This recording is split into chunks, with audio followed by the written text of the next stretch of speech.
Bonjour les amis, aujourd'hui présentation d'un mini studio éclairé transportable.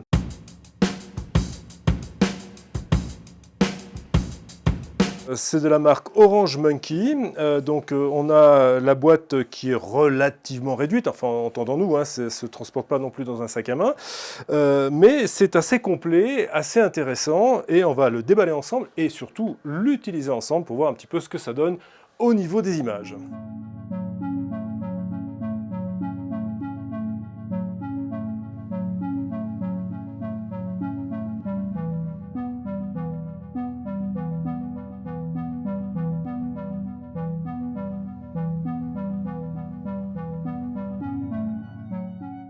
Allez, c'est parti, on ouvre. Alors, qu'est-ce qu'il y a de beau dans cette boîte? Allez, ça s'ouvre par là. Ouais, ici. Tac. Crac. Voilà. Alors, on a déjà un premier paquet relativement volumineux. Ensuite, un deuxième au fond du carton. Voilà, non, il n'y a plus rien. Hop. Alors, petit inconvénient déjà tout de suite, vous le voyez, c'est du plastique avec de l'électricité statique dans tous les sens.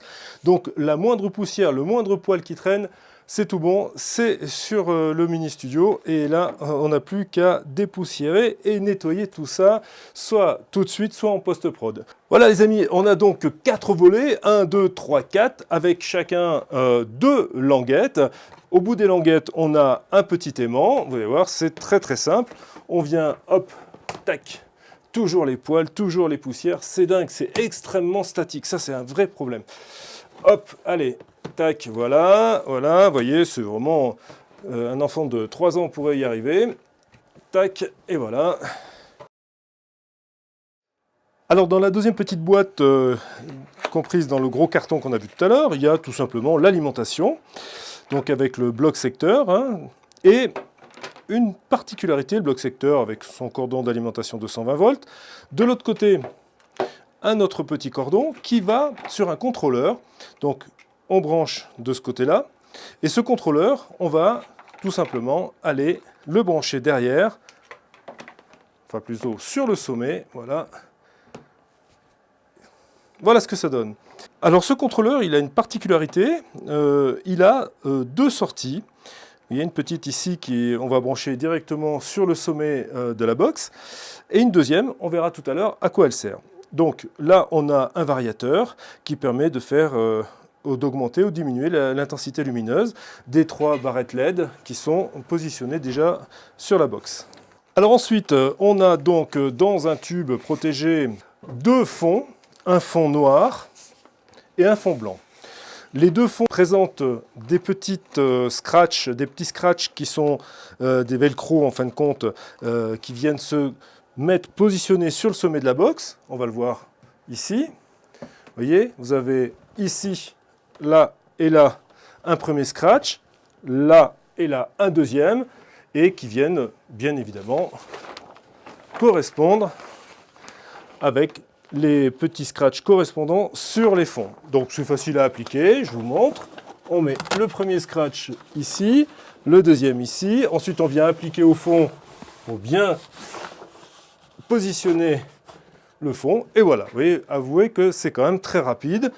Donc la même chose en blanc. Le blanc c'est un vinyle. Ça c'est une sorte de tissu assez léger qui a tendance à remonter, à rebiquer un petit peu là.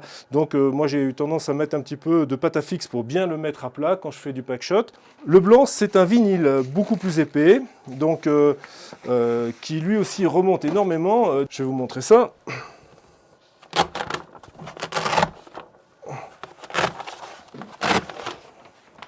Voilà, même chose avec le blanc, qui est un vinyle beaucoup plus épais, qui présente un curling très marqué. Donc vous allez voir que quand on le positionne, eh bien, il a tendance à rebiquer dans tous les sens. Hop, ah, tout se casse la figure. Voilà, tac, tac, on met le deuxième scratch. Et là, vous voyez que c'est déjà beaucoup moins évident pour le faire tenir correctement. Et c'est ce curling très marqué qui pour moi pose problème. Alors même si on a ici 2 petits scratchs en bout, ce qui est bien, ce qu'il n'y a pas sur le fond noir, vous voyez que tout de suite on a quelque chose qui rebique pas mal. Bon, après, pareil, un patafix de chaque côté, et ça permet de mettre les choses à peu près à plat. Alors, il y a une option supplémentaire qui est vendue donc, par Orange Monkey pour ce petit studio portable. Ce sont 2 barrettes LED que l'on vient fixer par magnétisme sur les côtés, que je vous incite fortement à prendre, même si ça fait un coût supplémentaire, bien sûr, hein, il n'y a rien de gratuit. Hop, voilà. Pourquoi? Parce que c'est très modulable.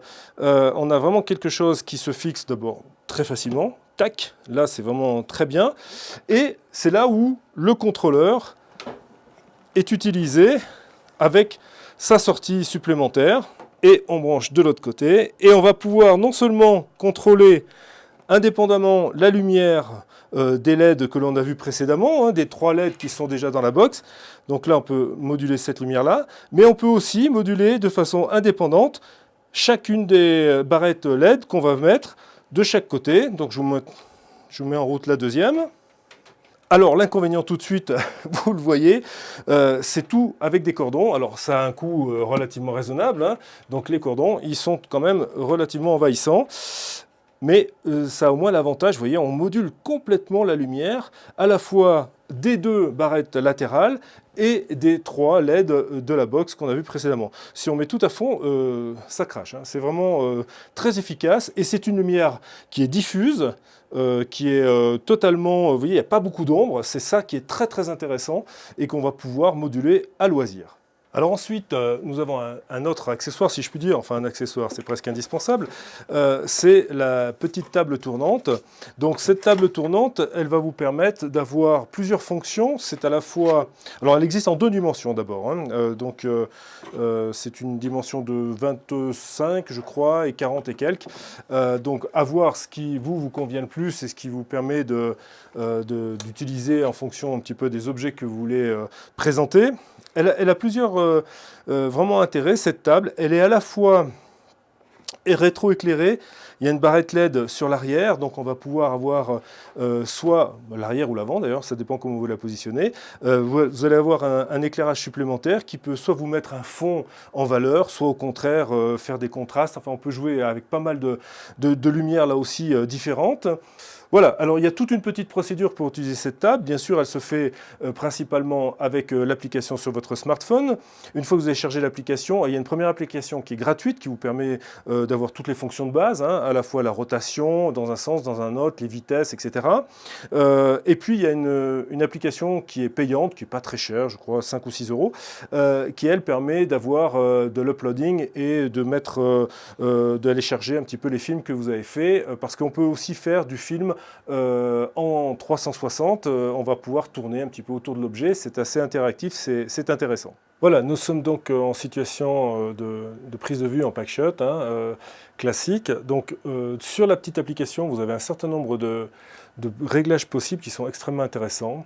Voilà, donc là on a ce qu'on appelle le background.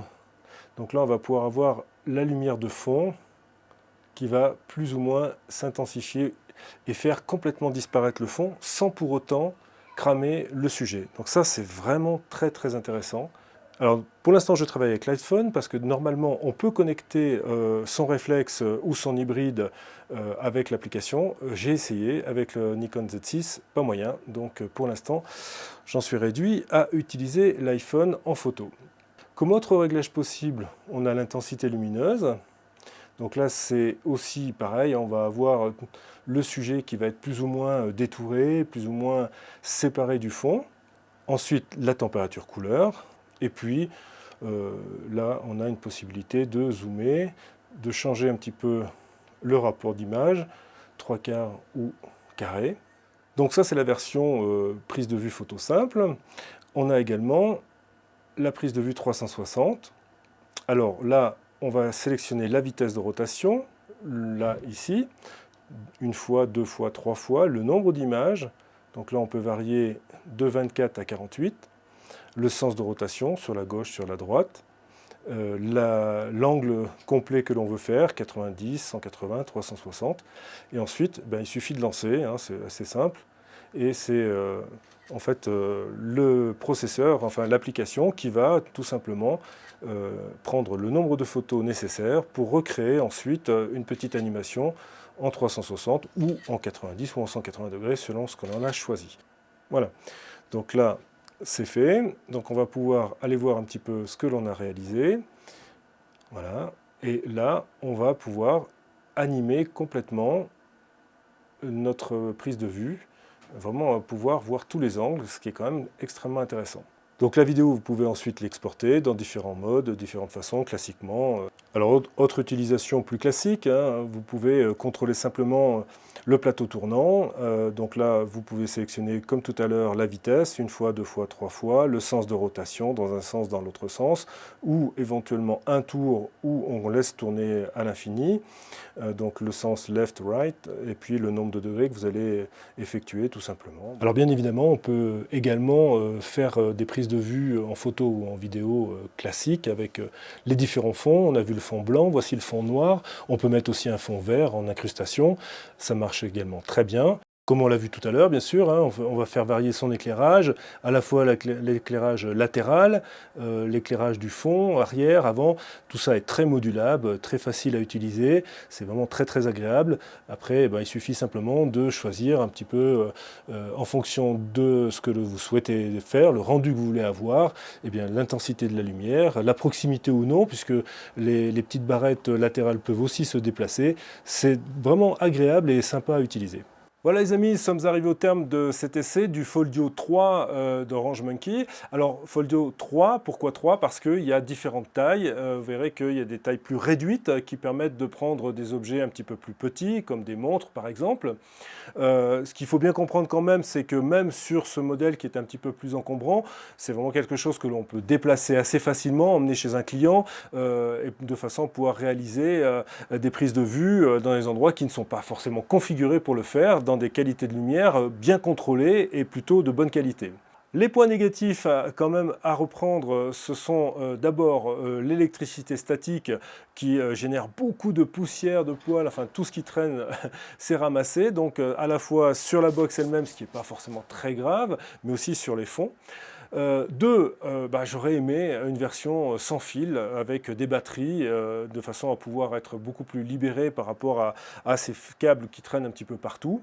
Et puis troisième point, bien sûr, pour l'instant, je n'ai pas réussi à connecter mon hybride sur l'application. Alors c'est intéressant de faire des photos et des films avec l'iPhone, mais c'est quand même encore bien mieux de le faire avec sa grosse caméra. Si certains d'entre vous y sont arrivés, n'hésitez pas à le dire dans les commentaires, comment ils ont réussi à le faire. Moi, pour l'instant, je n'ai pas réussi. Voilà, à très bientôt pour de nouveaux tests sur la chaîne. À bientôt, ciao.